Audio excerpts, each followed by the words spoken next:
Assalamualaikum warahmatullahi wabarakatuh. Bismillahirrahmanirrahim. Innal hamdalillah nahmaduhu wa nasta'inuhu wa nastaghfiruh wa na'udzu billahi min shururi anfusina wa min sayyiati a'malina. Man yahdihillahu fala mudilla lahu wa man yudlil fala hadiya lahu wa asyhadu an la ilaha illallah wahdahu la syarika lahu wa asyhadu anna Muhammadan Abdullahi wa rasuluh. Summa ma ba'd.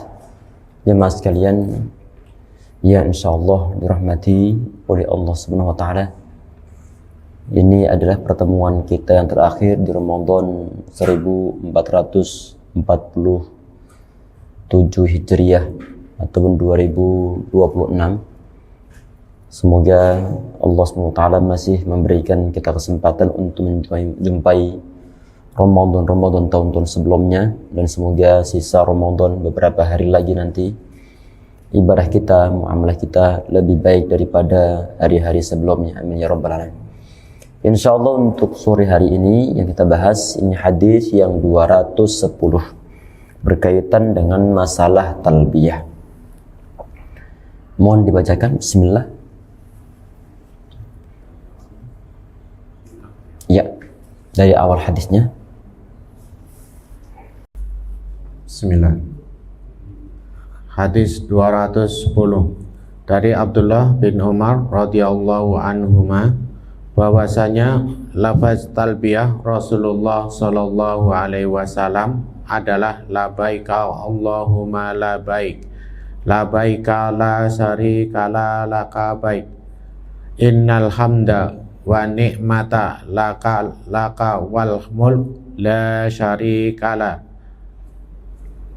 Aku penuhi panggilanmu, ya Allah, aku penuhi panggilanmu, aku penuhi panggilanmu, tidak ada sekutu bagimu, aku penuhi panggilanmu. Sesungguhnya segala puji bagi kenikmatan dan kekuasaan milikmu, tidak ada sekutu bagimu. Tayyib. Ini hadis tentunya adalah hadis yang sahih tentang masalah talbiyah ataupun ucapan ataupun redaksi talbiyah yang diucapkan Nabi Muhammad SAW di saat beliau berhaji, di saat beliau berumrah. Ini adalah labbaik Allahumma labbaik, labbaik la syarika lak, labbaik innal hamda wan ni'mata laka wal mulk la syarika lak. Talbiyah itu sendiri jamaah artinya adalah pemenuhan suatu panggilan, pemenuhan suatu panggilan. Ini ucapan yang diucapkan Nabi Muhammad SAW, beliau ucapkan adalah sebagai suatu deklarasi ataupun suatu pengakuan bahwa datangnya Nabi Muhammad SAW untuk menunaikan ibadah haji ataupun umrah itu ada dalam rangka untuk memenuhi panggilan Allah Subhanahu wa taala. Kalau kita perhatikan di redaksinya, di situ ada kata-kata labbaik la syarika lak, labbaik. Aku penuhi panggilanmu, tiada sekutu bagimu. Berarti ini merupakan suatu deklarasi tauhid, mengesahkan Allah Subhanahu wa taala. Tidak ada sekutu bagi Allah Subhanahu wa taala. Sehingga di saat ini diucapkan oleh orang yang berangkat haji ataupun berangkat umrah, yang mana umrah ataupun haji inti peribadatannya itu adalah berada di Mekah, ataupun terfokus di Baitullah. Di saat ada orang dia mengatakan la syarika lak, gak ada sekutu bagimu, maka seakan-akan ini orang dia itu mengumumkan ataupun dia menyatakan bahwa ya Allah, di saat aku itu datang ke Baitullah bukanlah untuk menyembah Baitullah, karena Baitullah ataupun rumahmu tersebut itu adalah makhlukmu. Aku hanya menyembah engkau saja ya Allah, dan di saat aku datang ke Baitullah adalah dalam rangka untuk mengikuti apa yang diajarkan Nabi Muhammad SAW, bukan untuk menyembah Baitullah, bukan untuk menyembah bahan-bahan yang digunakan untuk membangun Baitullah, tetapi adalah untuk menyembah Tuhannya ini Baitullah. Siapa? Yaitu Allah Subhanahu wa taala. Berarti dalam perkataan labbaik la syarika lak labbaik, di situ ada deklarasi tauhid. Kemudian di poin berikutnya di situ ada perkataan innal hamda wan ni'mata laka wal mulk, sesungguhnya segala puji dan juga kenikmatan adalah bagimu dan juga kuasa-kuasaan, yaitu milik Allah Subhanahu wa taala. Orang yang diberikan nikmat oleh Allah Subhanahu wa taala, orang yang bisa untuk berangkat haji, orang yang bisa untuk berangkat umrah, kalau tanpa ada suatu kenikmatan dari Allah Subhanahu wa taala, maka orang tersebut dia mustahil bisa berangkat haji. Merupakan suatu kenikmatan, baik ini orang dia punya biaya ataupun nggak punya biaya. Loh, apakah ada orang yang nggak punya biaya dia bisa berangkat haji? Iya bisa, karena kenapa? Karena mungkin mendapatkan suatu undangan dari pihak kerajaan karena suatu faktor tertentu. Itu pun merupakan suatu nikmat yang diberikan oleh Allah SWT terhadap orang-orang yang bisa berangkat haji ataupun berangkat umrah. Semoga kita semua dimudahkan oleh Allah SWT untuk berangkat haji, berangkat umrah, atau haji lagi, atau umrah lagi, insyaallah. Amin ya rabbal alamin. Intinya bahwa segala kenikmatan yang dirasakan oleh manusia itu semuanya adalah miliknya Allah Subhanahu wa taala. Sehingga kalau ada suatu pujian, tentunya yang paling berhak untuk dipuji itu adalah Allah Subhanahu wa taala. Tayyib, lanjut. Dia perawi hadis berkata, dahulu Abdullah bin Umar radhiyallahu anhuma menambahkan padanya labaik wa sadaik wal khairu bi yadaik wa raqbu ilaika wal amal. Aku penuhi panggilanmu, dan segala kebahagiaan ada padamu, dan segala kebaikan berada di kedua tanganmu, dan keinginan serta amal perbuatan hanyalah kepadamu. Tayyib. Ini penambahan yang bersumberkan dari sahabat Abdullah ibn Umar ibn Khattab radhiyallahu anhu. Dan untuk penambahan semacam ini jemaah sekalian, Nabi Muhammad beliau pun mengetahuinya. Beliau mengetahuinya. Ada sebagian di antara yang ditambahi, ada sebagian di antara yang dikurangi. Di saat Nabi Muhammad beliau masih hidup dan beliau tidak negur, tidak nyalahkan, maka untuk penambahan semacam ini yang kemudian kita riwayat sampai saat ini, berarti ini ada unsur Nabi Muhammad SAW beliau mengakuinya. Beliau mengakuinya. Kalau seandainya ini ada suatu hal yang mungkar terjadi di zaman Nabi Muhammad SAW, maka Nabi Muhammad beliau mengingatkan. Tetapi realitanya beliau tidak menegurnya. Berarti dibilang bahwa penambahan semacam ini diperbolehkan karena memang Nabi Muhammad beliau masih hidup. Setelah beliau meninggal, maka nggak ada unsur untuk nambahin suatu ibadah. Baik, lanjut. Sarah hadis, perkataannya di dalam hadis Ibnu Umar radhiyallahu anhuma, bahwasanya labat talbiyah Rasulullah sallallahu alaihi wasallam adalah labaika Allahumma labaik, dan seterusnya. Di dalam pembahasan ini kita perlu mengetahui tentang makna talbiyah, hukumnya dan waktunya, yaitu kapan mulainya talbiyah, kapan menghentikannya, dan kapan talbiyah itu benar-benar dianjurkan. Lanjut. Adapun pengetahuan tentang maknanya, maka perkataannya, aku penuhi panggilanmu ya Allah, aku penuhi panggilanmu, yaitu aku memenuhimu wahai Rabbku berkali-kali. Iya, berarti bukan cuma sekali saja. Satu ketaatan selesai diikuti ketaatan yang lainnya. Satu pemenuhan suatu panggilan diikuti pemenuhan panggilan yang lainnya. Nah, lanjut. Aku memenuhi panggilanmu, tidak ada sekutu bagimu. Aku penuhi panggilanmu, yaitu aku memenuhimu satu-satunya, tidak ada sekutu bagimu. Pengulangan labat talbiyah. labaika menunjukkan akan pengulangan pemenuhan panggilan berkali-kali, karena sesungguhnya Allah Ta'ala di setiap tahun menyeru hamba-hambanya agar menziarahinya dan memenuhi rumahnya supaya Allah Ta'ala melimpahkan ganjaran dan pahala bagi mereka. Iya, dalam pernyataan ini berarti Allah Subhanahu wa Ta'ala tidak pernah berhenti memanggil hambanya untuk menziarahi Baitullah. Meskipun haji itu hanya wajib sekali, tetapi syiar yang menyangkut masalah berangkat haji bergema setiap tahun-tahunnya. Talbiyah pun bersambung menyambung.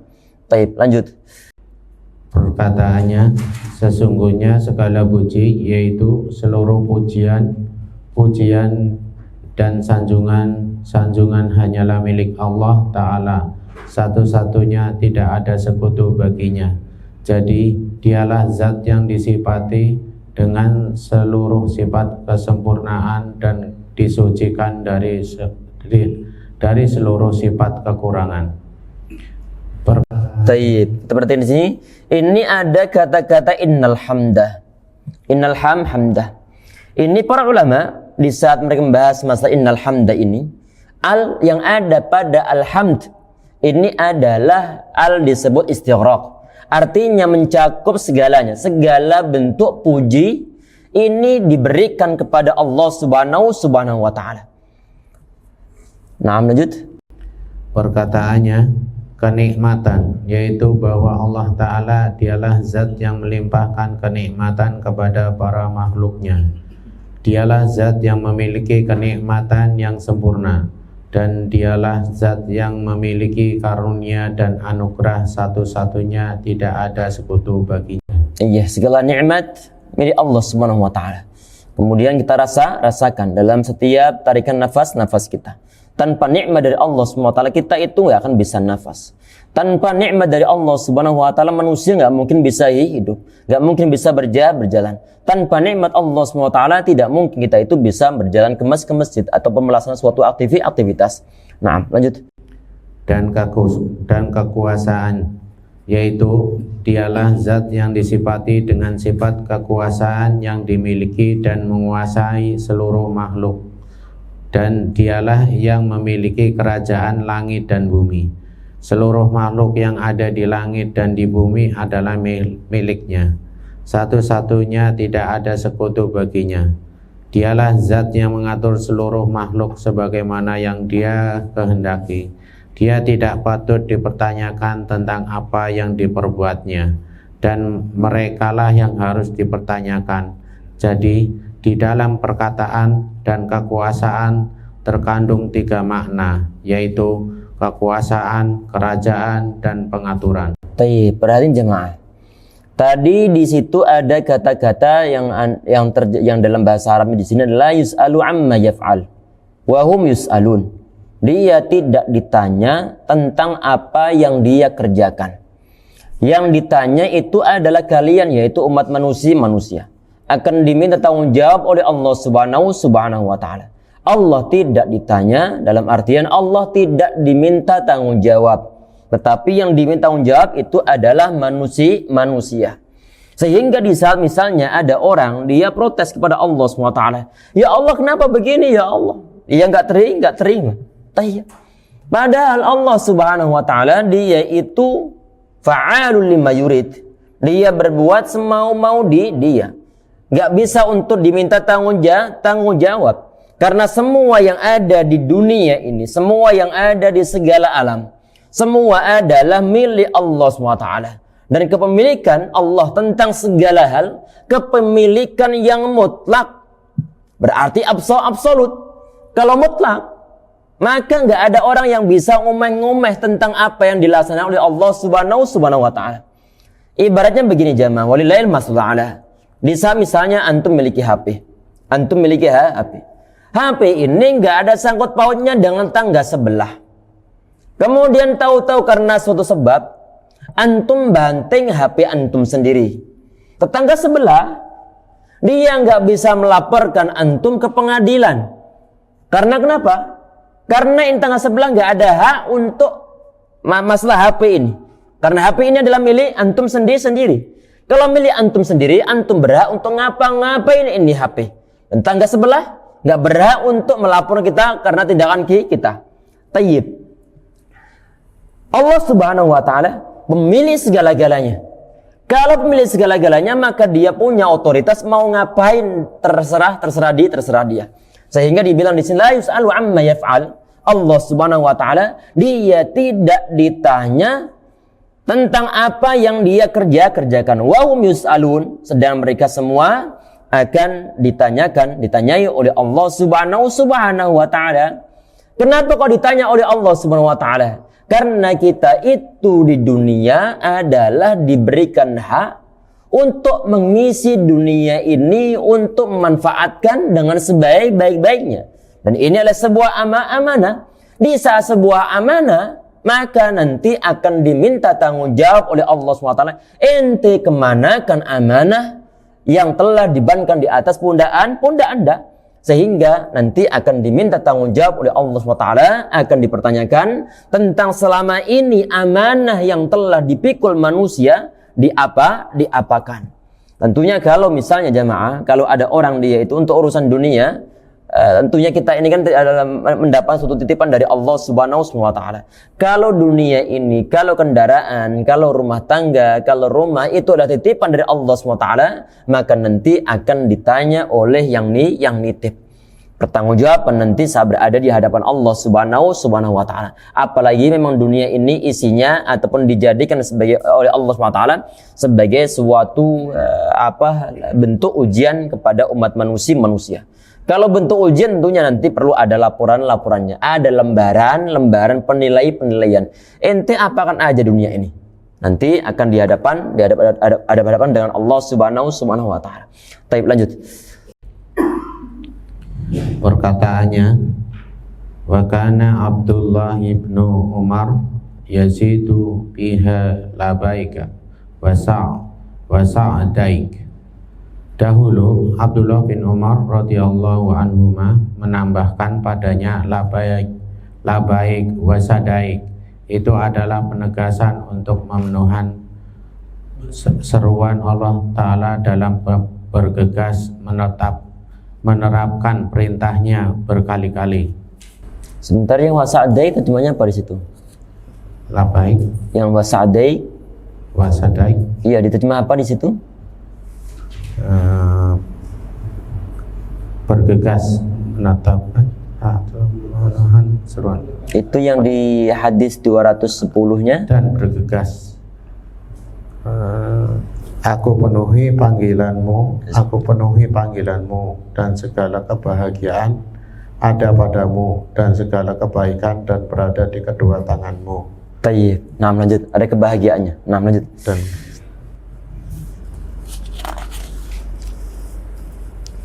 perkataannya, dan segala kebaikan berada di kedua tanganmu, yaitu seluruh kebaikan datang dari Allah Ta'ala satu-satunya, tidak ada sekutu baginya, dan segala kenikmatan yang ada padamu datangnya dari Allah.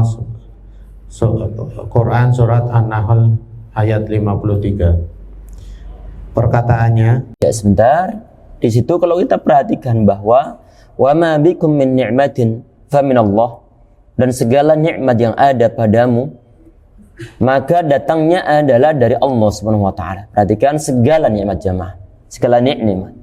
Baik mungkin rasa nikmat di saat kita makan, ataupun rasa bahagia di saat kita memiliki anak-anak yang saleh, ataupun mungkin kebahagiaan di saat bertemu dengan orang tua yang mungkin sudah berpisah lama. Rasa bahagia di saat mendapatkan gaji yang ke-13, rasa bahagia di saat mungkin ada suatu hadiah dari orang lain, rasa bahagia yang mungkin antum diberikan kesembuhan oleh Allah SWT, maka yang perlu untuk diingat di sini, fa minallah. Gak ada suatu kenikmatan yang datang kepada Anda yang kita rasakan, kecuali semua tersentral, terfokus, semua bersumberkan dari Allah Subhanahu wa taala. Semua dikirim oleh Allah SWT kepada manusia. Sehingga dan demikian jemaah sekalian, ini bisa untuk memutus adanya takabur yang mungkin kadang-kadang muncul di hati sebagian di antara manusia, bahwa profesi yang dia miliki, keberhasilan yang dia miliki, dia merasa bahwa itu adalah sebab usaha dia, usaha dia. Sehingga kadang-kadang sebagian di antara orang benar-benar lupa sama sekali tentang segala hal yang dia rasakan saat itu. Semua adalah dari Allah Subhanahu wa Ta'ala. Sehingga kemudian kadang-kadang dia bilang bahwa kalau ana nggak bantu ente nggak mungkin berhasil. Kalau ana nggak ikut campur tangan, nggak mungkin ente berhasil.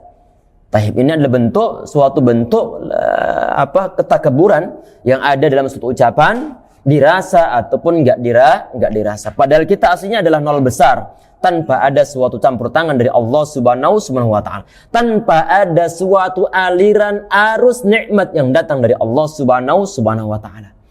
Tahib, lanjut.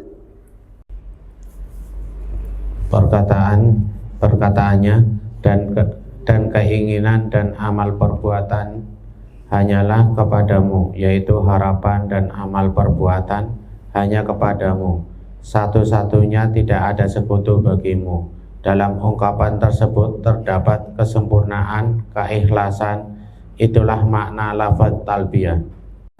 Tayyib. Tadi warghba, ini teks Arabnya, warghba ilaih wal amal, dan segala harapan serta amal hanya tertuju kepadamu. Ini harapan yang menyangkut masa apa? Ini adalah di saat misalnya kita itu berharap, mengharapkan suatu pujian dari orang lain, maka biasanya kita itu akan capek. Kita akan capek.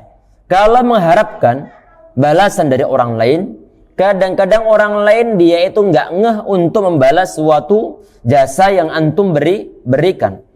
Sehingga di saat berharap, maka mestinya harapan seorang hamba itu hanya ditujukan kepada Allah Subhanahu wa Ta'ala, karena dia pemilik segala-galanya. Manusia dia itu hanya dititipin, apalagi sebagian di antara manusia, mereka itu tidak mengenal ucapan terima kasih, tidak mengenal ucapan jazakumullahu khairan. Padahal ajaran yang diberikan Nabi Muhammad SAW, kalau ada orang berbuat baik sama kita, adalah fakafiu, kita disuruh untuk membalasnya.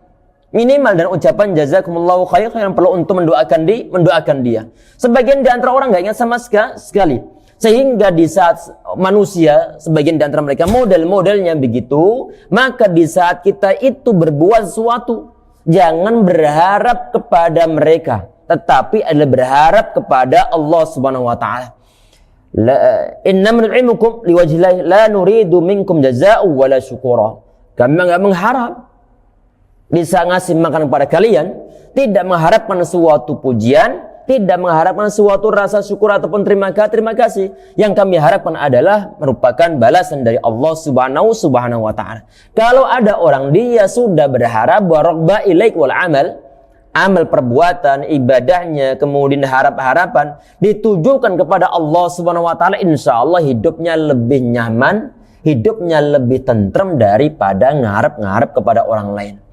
Kalau ngarep pada orang lain, artinya kita itu berharap pada makhluknya Allah SWT. Padahal makhluk Allah SWT dia nggak punya sesuatu. Maka siap-siap untuk kecewa. Yang kita harapkan tidak terjadi. Karena kenapa? Karena seakan-akan Allah SWT memberikan suatu peringatan. Hei, kalau ente berharap, ngarep suatu balasan, ngareplah pada Allah SWT, bukan pada makhluknya Allah Subhanahu wa Ta'ala. Tapi berarti di sini ini adalah pilar yang pertama tentang masalah rughbah, harapan itu adalah ditujukan kepada Allah Subhanahu wa Ta'ala. Termasuk di antaranya adalah amalan yang nyata ditujukan pula kepada Allah Subhanahu wa Ta'ala. Kalau bentuknya adalah bentuk ibadah haji, maka aksi yang ataupun tindakan yang berupa sa'i, tawaf, kemudian wukuf di Arafah, sampai kemudian tahallul, semua ditujukan untuk mengharapkan suatu balasan dari Allah Subhanahu wa Ta'ala. Nah, lanjut. Hukum talbiyah, para ulama telah berijma akan persyariatannya. Dan sesungguhnya di sini bahwa para ulama mereka telah berijma. Berarti mereka telah konsensus tentang disyariatkannya talbiyah. Artinya bahwa masyru'iyah di sini talbiyah itu memang ada disyariatkan dalam agama Islam. Bukan suatu hal yang bid'ah, bukan buatan manusia, tetapi adalah disyariatkan dalam agama Islam. Diajarkan Nabi Muhammad SAW dan juga bukan lagu kebangsaan orang-orang yang sedang berhaji. Tapi adalah memang syariat agama Islam ada dalam syariat agama Islam, bukan dikarang-karang oleh manusia. Baik, lanjut.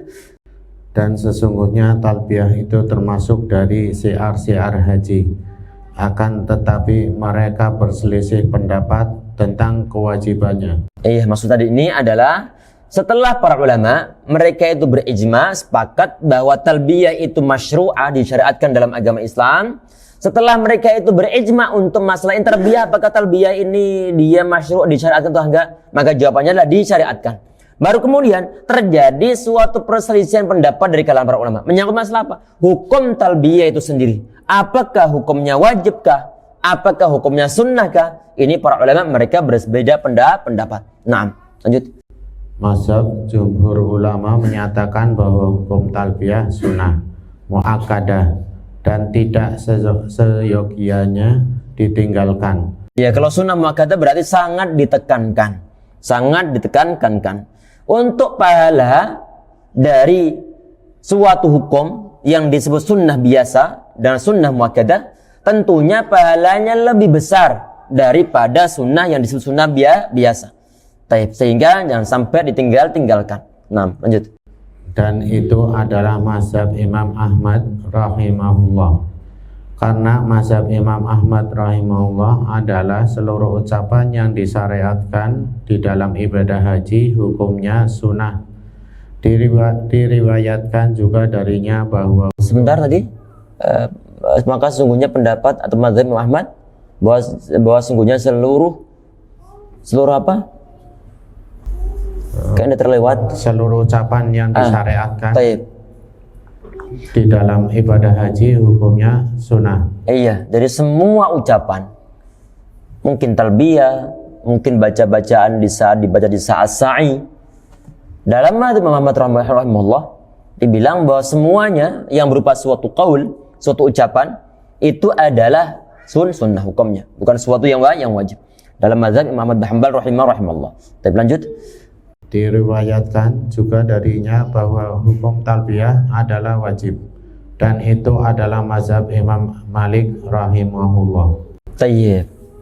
Yang perlu diperhatikan jamaah sekalian, yang insyaallah dirahmati oleh Allah subhanahu wa ta'ala, konsekuensi dari wajib sama sunnah yang ada dalam masalah hal ini. Maka bagi orang-orang yang ikut pendapat bahwa talbiyah itu hukumnya adalah sunnah, kalau seandainya dia itu tidak baca talbiyah, nggak baca talbiyah di saat lagi berhaji, di saat berumrah, maka nggak jadi masalah. Beda kalau seandainya ikut pendapat bahwa talbiyah itu hukumnya adalah wajib.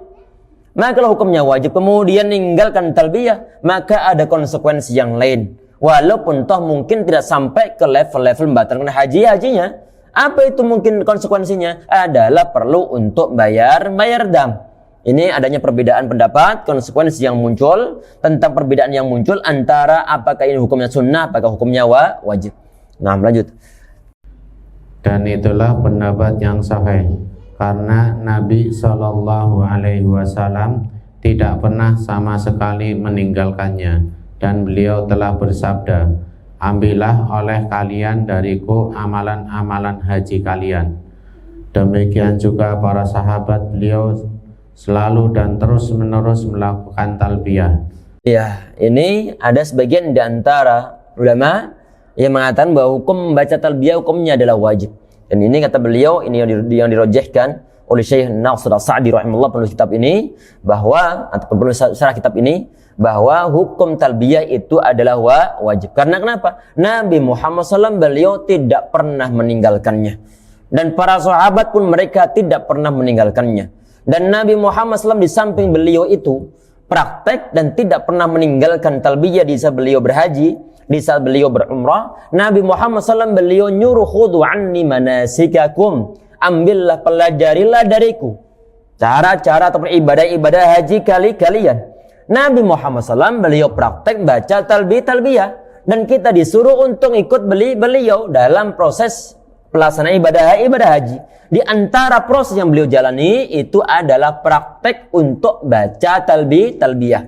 Sehingga sebagian dan ulama mengatakan bahwa hukum baca talbiyah itu adalah wajib bagi berjamaah haji ataupun jamaah umrah. Ini penilaian wajib itu muncul dari mana? Muncul dari kata-kata khudhu anni manasikakum. Kalian ambillah, pelajarilah dariku manasik kalian. Di situ ada suatu unsur perintah yang sering kita ucapkan bahwa al-amru yadullu al-wujub. Suatu perintah itu menunjuk arti wajib. Apalagi sahabat pun mereka tidak pernah meninggalkannya. Sehingga sebagian di antara ulama, dan inilah qaul yang sahih, kata Syekh As-Sa'di rahimahullah, bahwa talbiyah itu hukumnya adalah wajib. Nah, lanjut. Dan talbiyah termasuk di antara syiar Islam yang paling agung. Oleh karena itu dianjurkan bagi seorang lelaki untuk mengeraskan suara ketika talbiyah. Iya, tayyib. Lanjut dulu. Meskipun kebanyakan zikir yang lainnya lebih utama untuk dilirihkan suaranya. Jika tayyib, perhatiin dulu. Kita perhatiin di sini bahwa berhubung talbiyah itu termasuk di antara syiar dalam berhaji atau berumrah. Oleh karena itu disunahkan untuk ngeraskan suara dalam membaca talbiyah. Berarti perlu untuk ngeraskan suaranya. Bukan dibaca secara serasir, tidak sebagaimana zikir-zikir yang lainnya. Untuk yang talbiyah ini ada sebagai suatu bentuk proklamasi tentang adanya keimanan kepada Allah Subhanahu wa taala. Dan Nabi Muhammad SAW sebagian di antara riwayat beliau nyuruh untuk mengeraskan bacaan talbiyah. Mengeraskan bacaan talbiyah. Berhubung beliau nyuruh untuk mengeraskan bacaan talbiyah, maka kalau ada suatu perintah untuk mengumumkan tersebut biasanya pahalanya lebih besar. Sebagian dan riwayat hadis ada hadis yang sahih, Nabi Muhammad beliau bercerita bahwa atani Jibril dia datang kepada diriku fa'amaroni an amura ashabi. Dia perintah kepada diriku agar aku perintah kepada para sahabatku ayyarfu aswatahum, agar mereka mengeraskan bacaan mereka bil ihlali wa talbiyah. Untuk baca talbiyah perlu untuk dikeraskan atau bacaan takbirnya. Berarti Nabi Muhammad SAW beliau memang perintah agar kita mengeraskan bacaan talbiyah kita. Lanjut. Jika diperkirakan bahwa seseorang tidak melakukan talbiyah, padahal itu sangat tidak mungkin terjadi, maka dia wajib membayar dam. Akan tetapi itu adalah permasalahan perkiraan saja dan tidak mungkin terjadi. Baik, perhatikan di sini. Jika diandaikan ini seseorang dia meninggalkan talbiyah.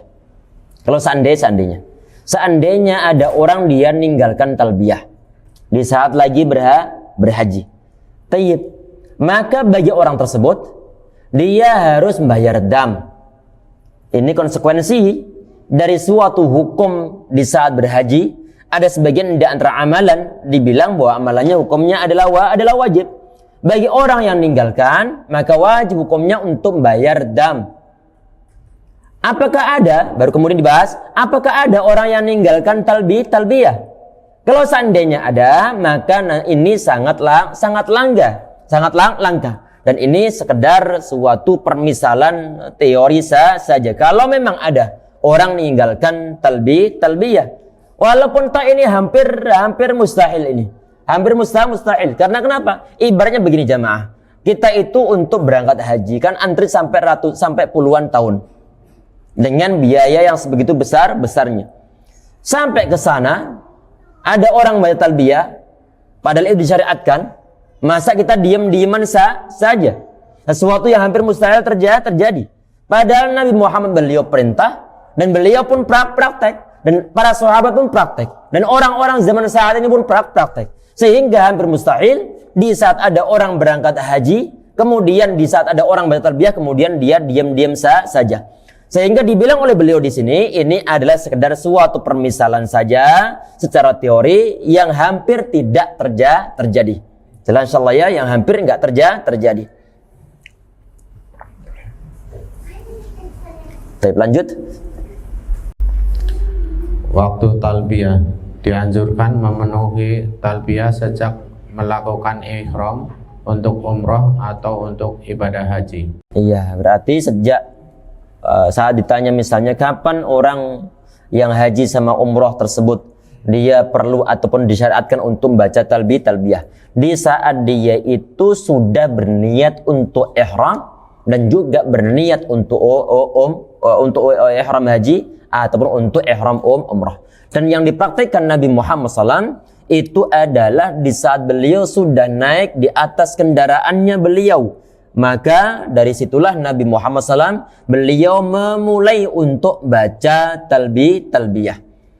Nah, tetapi intinya bahwa kalau seandainya ada orang ini dan juga diambil pendapat oleh para ulama, orang kalau sudah berniat untuk berihram maka dari situlah sudah disyariatkan untuk baca talbiyah dan itu adalah awal disyariatkan baca talbiyah. Nah, lanjut. Adapun akhir waktu talbiyah adalah seseorang menghentikan talbiyah umrah ketika dia telah memulai pelaksanaan tawaf. Sedangkan dalam ibadah haji ketika dia telah melempar jumrah Aqabah pada hari Id dan talbiyah sangat ditentu. Sampai dulu. Nah, sampai dulu kita perhatikan bahwa tadi ini awalnya untuk membaca talbiyah adalah di saat sudah berniat untuk berihram. Taib. Untuk terakhirnya kapan? Terakhirnya adalah kalau terakhirnya itu adalah orang yang sedang melaksanakan suatu umrah, maka terakhirnya adalah di saat dia itu memulai tawafnya. Berarti kalau sebelumnya misalnya dari sejak berada di Dzul Hulaifah ataupun Abyar Ali saat melaksanakan suatu perjalanan dari Madinah sampai ke Mekah. Dari Abyar Ali ataupun Dzul Hulaifah sampai ke Mekah, sampai masuk area Masjidil Haram. Orang-orang masih perlu untuk mengucapkan talbiyah. Di saat sudah mulai untuk tawaf, maka selesai talbiyahnya. Selesai talbiyah. Berarti fokusnya telah berpindah. Yang sebelumnya mungkin labaik Allahumma labaik sekedar untuk memanggil atau menjawab suatu panggilan dari Allah Subhanahu wa taala. Di saat sudah berada di area Ka'bah, maka sudah langsung berinteraksi langsung dengan Baitullah untuk melaksanakan tawaf. Baik, ini adalah untuk orang yang berumrah. Untuk orang yang berhaji di sini dikatakan bahwa idza syuri'a bi ramyi jumratil aqabah fi yaumil 'id adalah disyariatkan di saat orang dia sudah melempar jumrah aqabah di saat hari raya Idul Adha. Tentunya adalah di saat tanggal 10 bulan Dzulhijjah. Dan ini adalah masa terakhir seseorang dia sudah perlu untuk menghentikan bacaan talbiyahnya bagi orang-orang yang berhaji. Nah, lanjut. Dan talbiyah sangat ditekankan setiap kali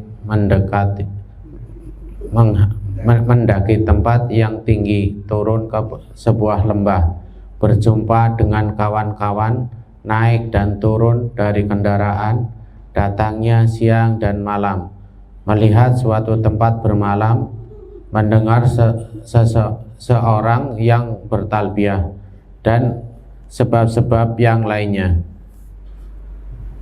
Dianjurkan bagi seorang laki-laki untuk mengeraskan suaranya ketika talbiyah.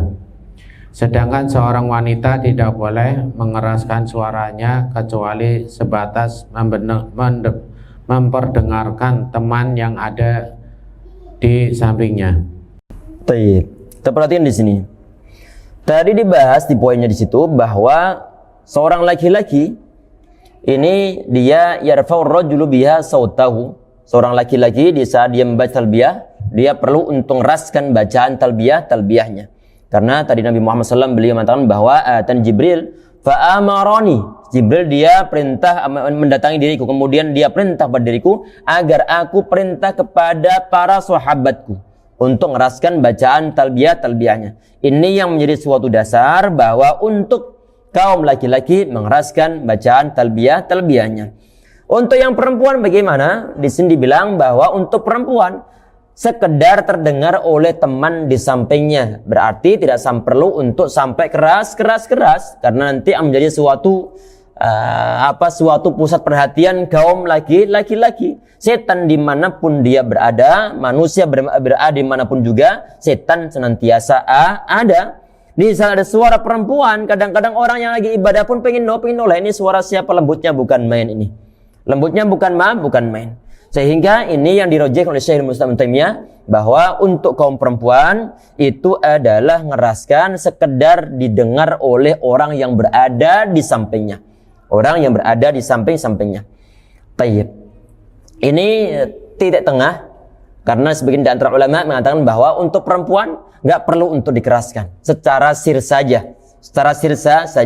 Kemudian ada sebagian di antara ulama yaitu Imam Ibnu Hazm rahimahullah dikeraskan pula bacaannya sebagaimana kaum laki-laki. Sedangkan jalan tengahnya adalah yang dituliskan oleh Syekh Muslimiyah, termasuk dinukilkan oleh Syekh Nasr As-Sa'di dalam kitab-kitab ini. Untuk kaum perempuan itu adalah diangkat suaranya sekedar orang yang berada di kanan kirinya mendengarnya, yaitu dari kalangan para teman-teman perempuannya. Nah, lanjut. Ini jalan tengahnya. Lanjut. Lafaz talbiyah yang dia sebutkan dari talbiyah Nabi Shallallahu Alaihi Wasallam adalah lafaz yang paling utama di dalam bertalbiyah. Jika seseorang menambahkan atau mengurangi pada lafaz tersebut, maka itu tidak ada masalah, karena dahulu Nabi Shallallahu Alaihi Wasallam pernah mendengar para sahabat radhiyallahu anhum menambahkan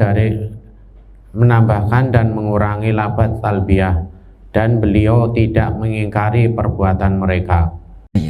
Kalau beliau nggak ingkari, otomatis dalam masalah hal ini adalah legal. Dan yang paling aman adalah cukup kita copy paste apa yang diucapkan Nabi Muhammad, redaksi apa yang beliau ucapkan ataupun yang dipraktikkan oleh para sahabat saat itu. Ini adalah yang paling aman. Apalagi kita nggak mengetahui bahasa Arab. Baik, lanjut. Hadis 211 dari Abu Hurairah radhiyallahu anhu, dia berkata, Rasulullah Shallallahu Alaihi Wasallam bersabda, tidak halal bagi seorang wanita yang beriman kepada Allah dan hari akhir untuk melakukan perjalanan selama sehari semalam kecuali ada mahram. Taib, ini suatu aturan syariat yang banyak dilanggar oleh generasi kita saat ini tentang masalah aturan seorang perempuan, seorang muslimah di saat dia bermusafir, apalagi sampai memakan jarak tempuh sehari semalam, tidak halal hukumnya, nggak halal hukumnya kecuali memang disertai dengan mahram. Mahram itu siapa? Adalah kaum laki-laki yang haram menikahi seorang wanita. Mbak kita, dia adalah mahram kita. Ibu kita, keponakan kita, bibi kita dari jalur ayah ataupun ibu kita. Bukan bibi kita yang statusnya adalah dia itu istri dari paman. Kalau istri dari paman, statusnya adalah orang lain. Sedangkan kalau bibi ini adalah saudara kandung dari ayah ataupun ibu kita, maka mereka itu adalah mahram kita. Dan di saat mereka bermusafir, ibu kita bermusafir, kemudian mbak kita bermusafir, maka mereka nggak boleh untuk safar sendiri karena sudah terhalang tentang adanya hadis ini. Kalau Nabi Muhammad beliau mengatakan la yahillu, nggak halal, maka kalau seorang perempuan dia bermusafir sendirian, apalagi safarnya di sini adalah sampai sehari semalam, maka dia telah melaksanakan suatu keharaman. Biasa jamaah sekalian, di saat ada suatu pelanggaran syariah dilaksanakan, termasuk hal ini, potensi untuk khianat itu ada. Potensi terjadi hal-hal yang tidak diinginkan itu ada. Sehingga di saat kenapa seorang perempuan kadang-kadang seorang pegawai, di saat dia jalan dinas, ditemenin siapa? Ditemenin oleh teman sekantornya. Teman sekantornya. Kadang-kadang terjadi suatu pengkhianatan di sana. Perselingkuhan di sana. Suaminya berada di rumah, sedangkan istrinya safar dengan laki-laki yang lainnya. Na'udzubillah. Yang semacam jamaah sekalian, di saat ada suatu pelanggaran syariah dilaksanakan, maka akan terjadi suatu pelanggaran syariah yang lain. Sehingga kalau seandainya keadaan kita tidak dalam keadaan ataupun tidak dalam keadaan darurat, maka bagaimana? Maka di saat ada family kita yang perempuan, yang mahram kita ini mereka bermusafir, maka silahkan untuk ditemanin. Silahkan untuk ditemanin. Biar mereka tidak melaksanakan suatu keharaman. Nah, lanjut. Ada mahram bersamanya. Di dalam lafaz Al-Bukhari rahimahullah, tidak boleh dia melakukan perjalanan selama sehari kecuali bersama mahram. Baik, perhatian jemaah sekalian. Ini dibahas karena saat ini kita membahas masalah haji. Masalah haji. Tahu-tahu kok ada sisipan pembahasan masalah safarnya seorang perempuan. Perempuan-perempuan yang ada di zaman-zaman dahulu jemaah sekalian. Ini mereka tidak akan safar sendirian. Nggak akan safar sendirian. Apalagi memang kondisi keamanan nggak mungkin-mungkinkan. Tayyib. Akhirnya kemudian disisipkan ini pembahasan tentang masalah kalau seandainya seorang perempuan dia safarnya dalam rangka ketaatan kepada Allah SWT. Semisal berhaji. Bagaimanakah hukumnya? Maka dibahas di sini. Seorang perempuan di saat dia itu safar tanpa disertai dan mahram, maka hukum perjalanannya adalah haram.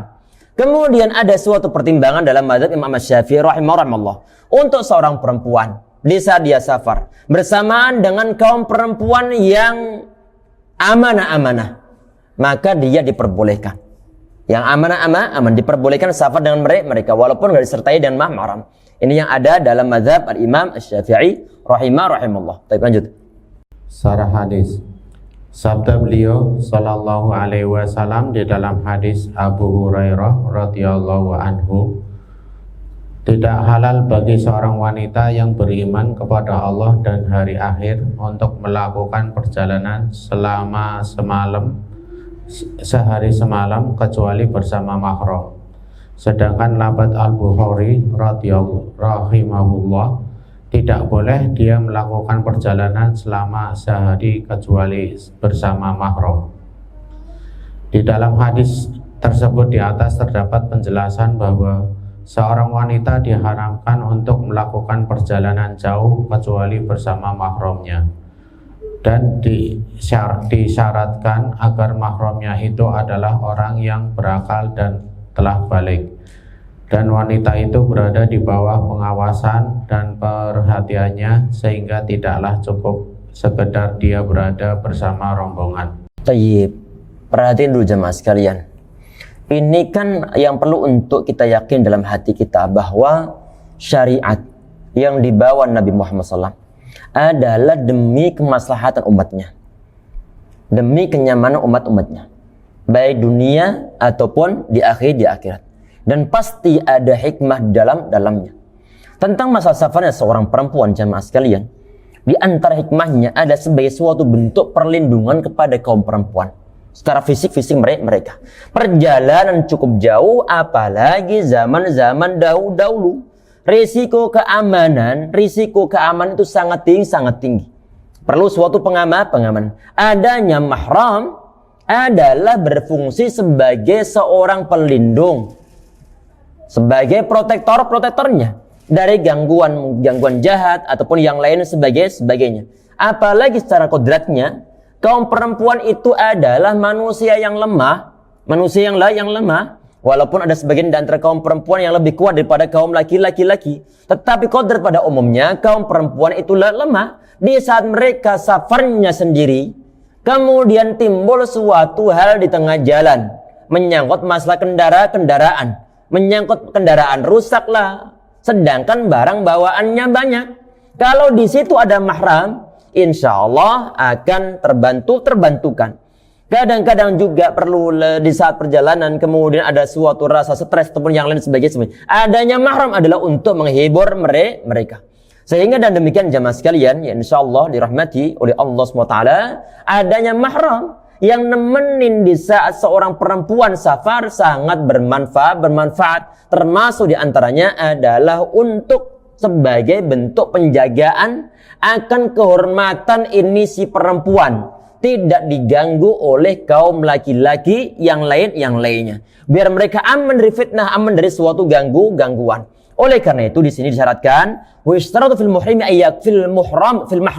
ayyakuna balighan aqilan. Tadi sebutkan di dalam terjemahannya bahwa disyaratkan pada seorang mahram yang mau menemani ini perempuan yang lagi mau bermusafir, hendaknya dia ada seorang yang baligh, seorang yang akil, dan hendaknya perempuan yang safar tersebut dalam pengawasan ini si mahram. Karena tujuan adanya mahram itu adalah memang untuk mengamankan, untuk menjaga si perempuan. Kalau ini si laki-laki yang dia itu seorang mahram, kemudian dia nggak mau perhatian terhadap mahram perempuannya di saat mereka safar, maka nggak ada gunanya. Oleh karena itu di saat safar dengan seorang perempuan yang mana dia adalah mahram kita, maka kita perlu untuk mengawasi dia. Jangan sampai nanti diganggu oleh orang lain. Nah, lanjut. Dan kafilah safar apabila wanita itu tidak berada di bawah pengawasan dan perhatiannya, karena sesungguhnya tujuan dari keberadaan mahram adalah mengawasi dan memperhatikan si wanita, sehingga tidak ada orang asing yang mendekati dan mendatanginya, karena safar merupakan praduga kuat terjadinya fitnah. Tujuan keberadaan mahram tidak seperti yang disangkakan oleh sebagian orang awam, yaitu untuk menurunkan si wanita dalam kuburnya apabila dia meninggal dunia dan melepaskan ikatan-ikatan kain kafannya, karena sesungguhnya orang asing pun boleh menurunkan si wanita ke dalam kubur dengan kehadiran mahramnya, dan itu tidak akan terjadi dan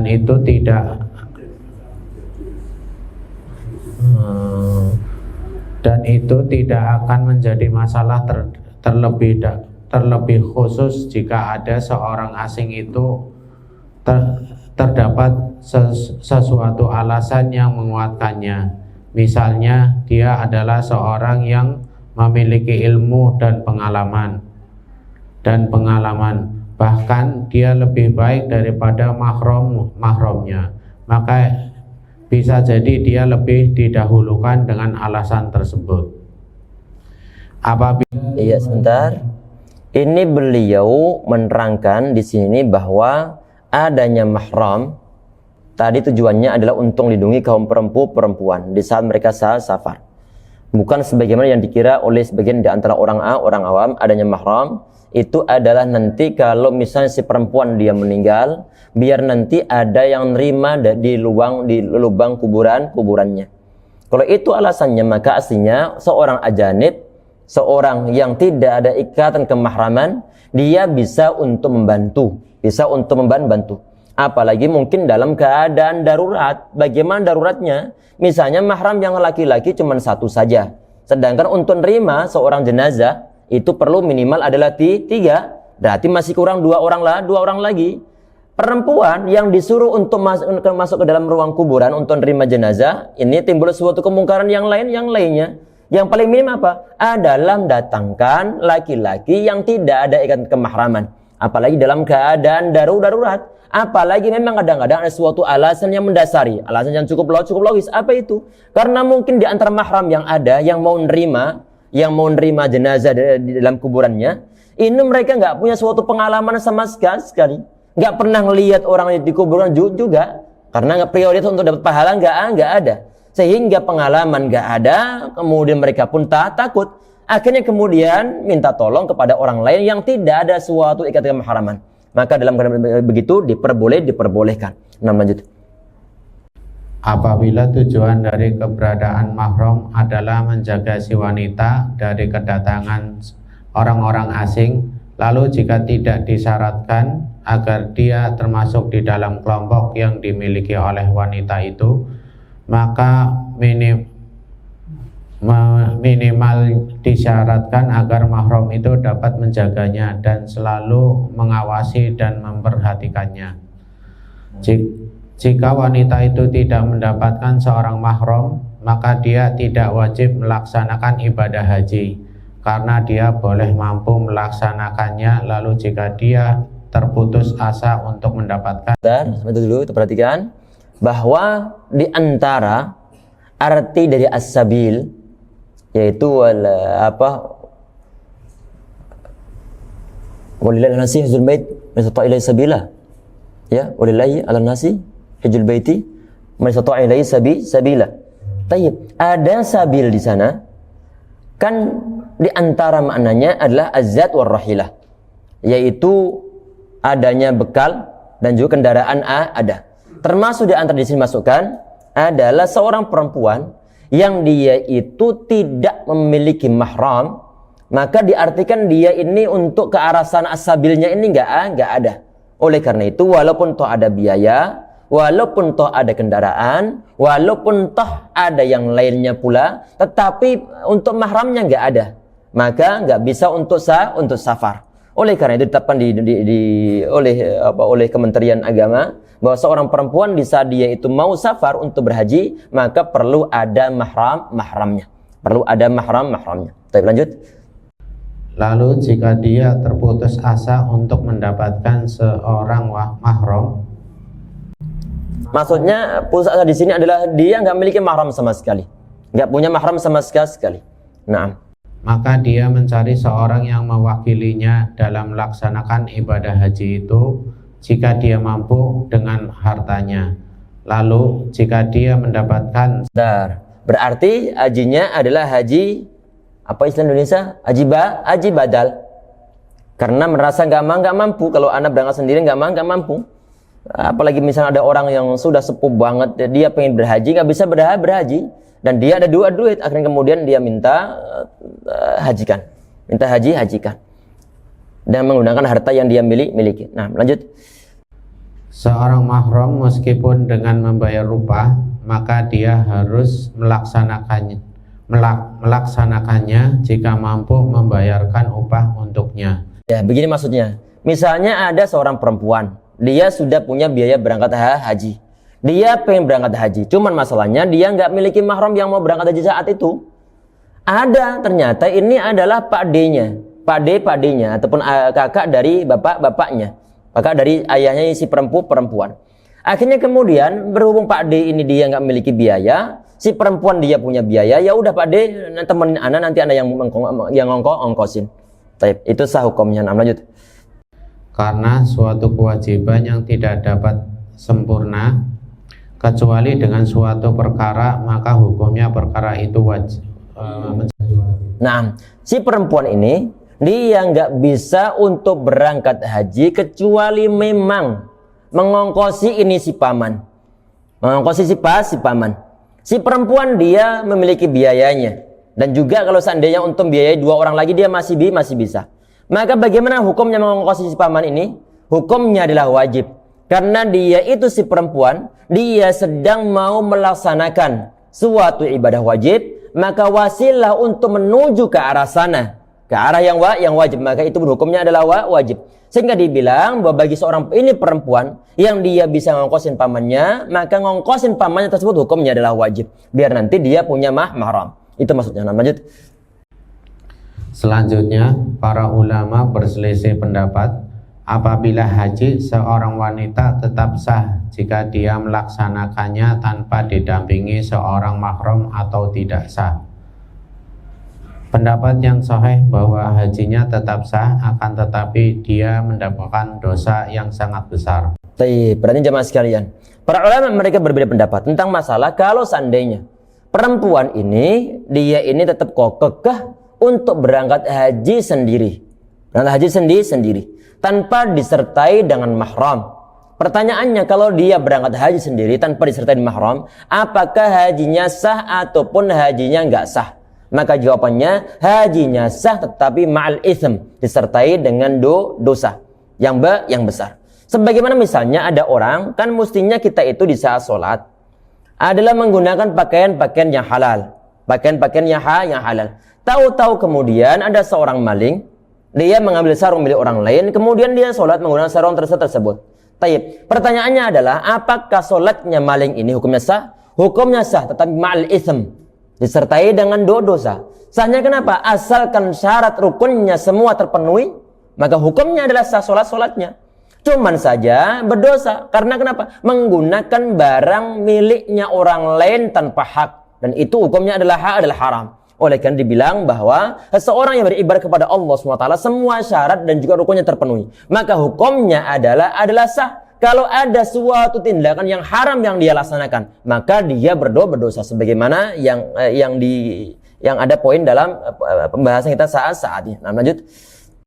Keberadaan mahram tetap merupakan suatu syarat meskipun seorang wanita melakukan safar bersama rombongan wanita lainnya, dan dia tidak diizinkan secara mutlak untuk melakukan safar tanpa mahram guna menutup pintu-pintu fitnah. Baik. Ini adalah yang dirojekkan oleh Syekh Sa'di rahimahullah. Tadi kita sampaikan bahwa dalam mazhab Syafi'i rahimahullah, kalau memang perempuan-perempuan yang safar barang tersebut itu mereka semua adalah amanah semuanya, nggak aneh-aneh, bukan safar kemudian sampai tempat tujuannya joget-joget. Paham? Ini ngajak maksiat. Untuk semacam itu tidak diperbolehkan. Tapi untuk yang amanah-amanah orangnya maka diperbolehkan dalam mazhab Imam Syafi'i rahimahullah. Yang di sini adalah kehati-hatian beliau. Nah, lanjut.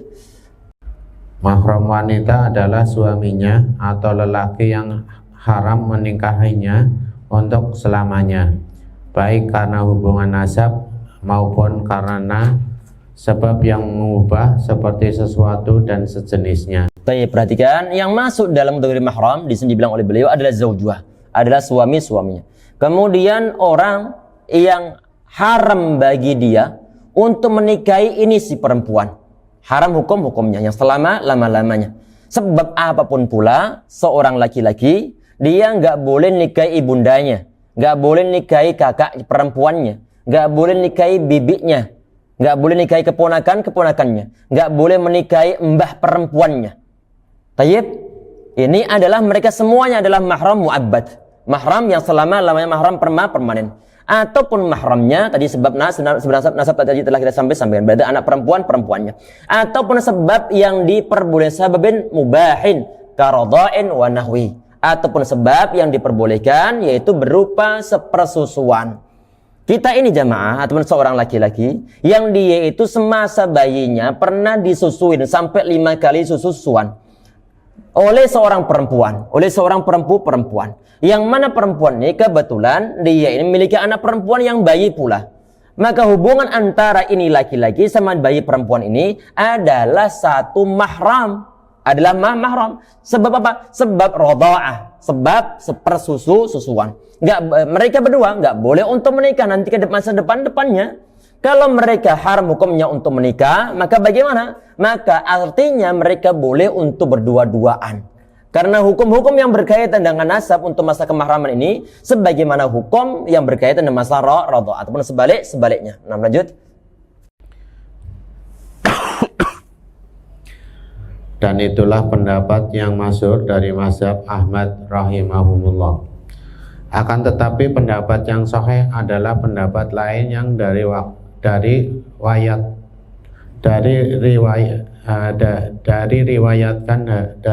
darinya,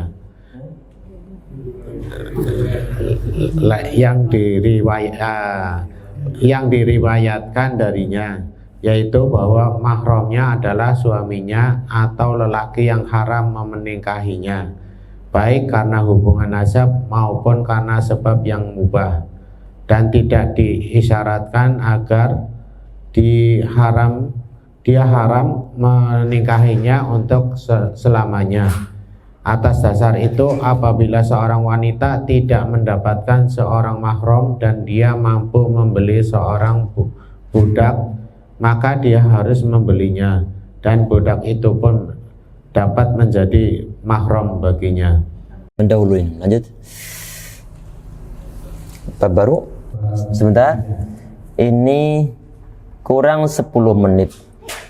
Ini masuk bab baru. Kita cukup sekian dengan doa kafaratul majlis. Sampai ketemu nanti habis lebaran. Semoga Allah memberikan kita kemudahan-kemudahan dalam kebaikan insyaallah ya rabbal alamin. Dan kita cukup sekian dengan doa kafaratul majlis. Subhanallah, astaghfiruka wa atubu ilaik. Assalamualaikum warahmatullahi wabarakatuh. حي على الفلاح